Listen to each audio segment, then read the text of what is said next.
I think in my field, but not only in my field, in many fields, there are very few women. And a lot of times we think that there may be only one top spot for that token woman, because all of the other spots are taken by men. And that often forces and fosters a negative competitive spirit among the women that are working together. And so one time I just really sat down with some women. We discussed this competitive nature that's going on, and we realized, hey y'all, that's not necessarily the case. There's more than one spot, and we can all work together in order to be successful in our organization, in our city, and in our state. We just have to come together, develop a plan around how we're going to execute and achieve success, and we can build success not only for us as individuals, but also for our gender and future generations to come. So it's really acknowledging the elephant in the room, addressing it, and then figuring out what we can do as a group to make it happen. Oh, absolutely. I enjoy talking with people. I enjoy engaging with different groups. Because of the field that I'm in, and because of my past experiences just being a woman, I've really learned how to adjust myself based on what group or what people I'm around. So one thing that I think that I'm really strong at, that many men may not be, is really being able to relate to both men and to women.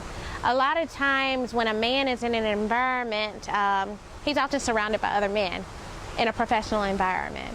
But because I've been around both, and I've been around both in both settings, I'm able to relate to both in a way that many people can't.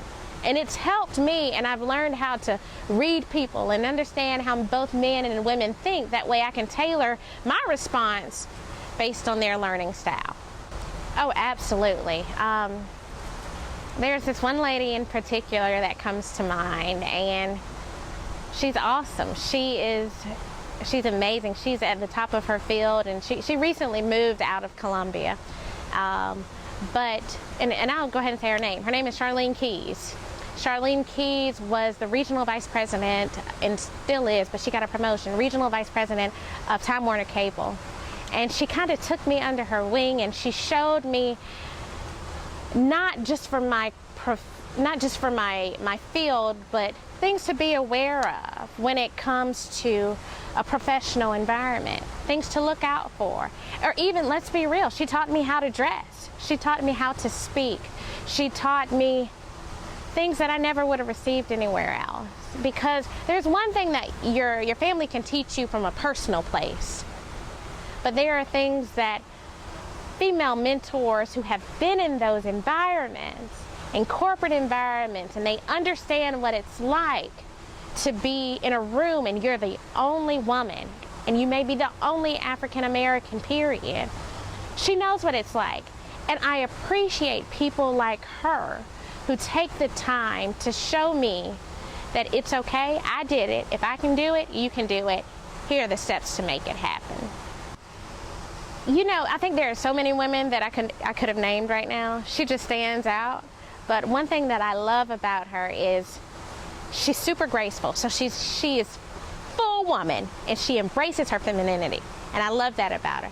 But she has a little bite to her.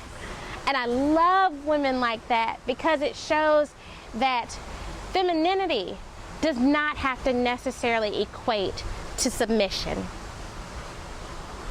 And it sent a powerful message. And so when I grow up, I want to be just like her. At Claflin, I was in the Honors College, and our theme, or our slogan, if you will, was, "To whom much is given, much is expected." And the more people you have in a room, the more your voice will be heard. I think a lot of times, like I mentioned before, this whole competitive thing that women feel, I don't think it's healthy. I don't think it's healthy for us as individuals, but I also don't think that it's healthy for us as a gender. And we have to support each other. We have to bring each other along. One of my friends, she says, one of her favorite quotes is, "Lift as you climb." And so when she says that, what she means is, as you ascend, you need to bring somebody with you. Because at the end of the day, if you did not bring anyone with you, your work was in vain. You always want to leave a legacy. There is no point in fighting this good fight if there's no one to continue it once you're gone. So bring them along.